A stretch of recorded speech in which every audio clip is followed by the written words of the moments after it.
A landlord in Albany, New York, who was apparently fed up with the eviction moratorium rules amid this pandemic, is now facing charges for literally abducting 2 of his sleeping tenants and leaving them in the cold in an empty cemetery over the weekend.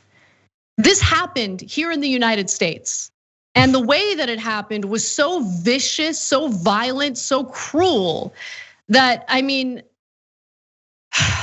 the landlord, 48-year-old Sean Douglas, has been charged with kidnapping and allegedly tying up 2 tenants with zip ties and tape, placing pillowcases over their heads and driving them at gunpoint to a rural cemetery in Columbia County, where he dumped them in the snow before dawn on Sunday. And that's according to law enforcement sources and police records. Luckily, he was arrested.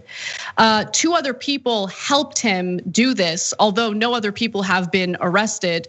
And the kidnapping occurred between 1 a.m. and 8 a.m. on Sunday.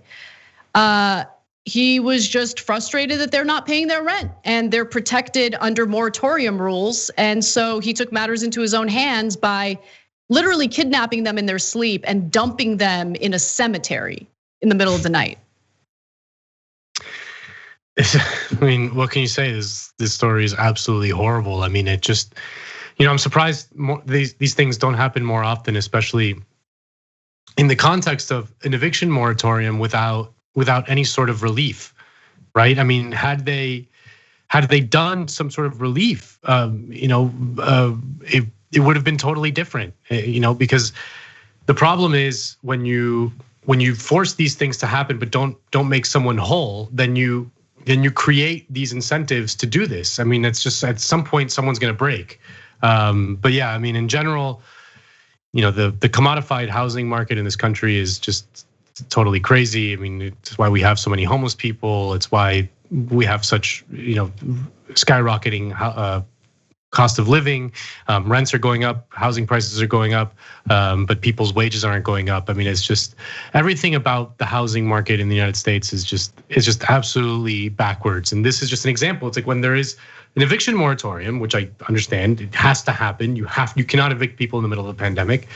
You have to provide rent relief. You have to, if not, like you can't just like backlog the charges forever, because then once this is over, then those people are gonna have to pay back 6 months rent, a year's rent. They don't have that money. So yeah, this whole thing I was just having this conversation with John and Brett actually, because one thing that mortgage lenders and banks are getting ready for is when the forbearance is lifted, right, for people who have to pay mortgage.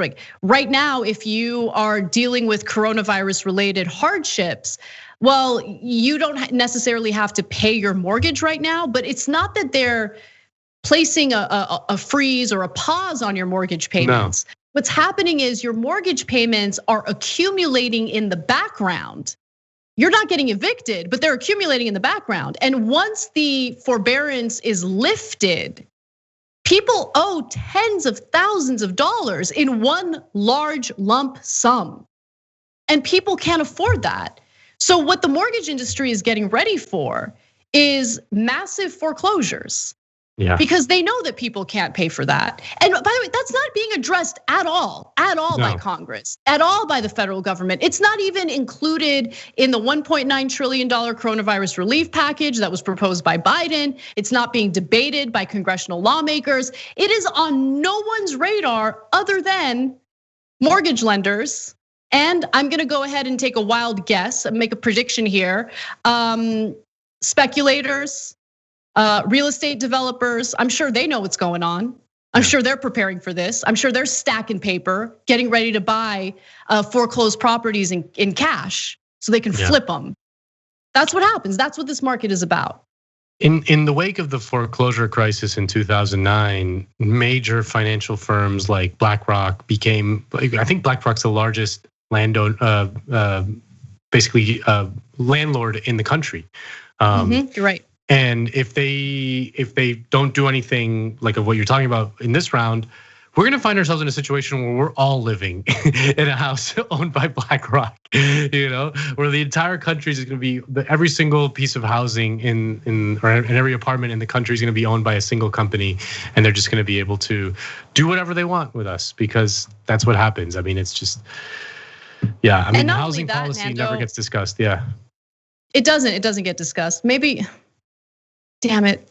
Maybe that's what I'll do my decode segment on for weekends, because I do love this topic and I think it's important to discuss it in detail. But not only did BlackRock buy up all of those foreclosed properties in 2008, what they then did was turn them into rentals, which lowers the inventory of homes available for people to buy. And that also, of course, increases the property values of homes that are on the market.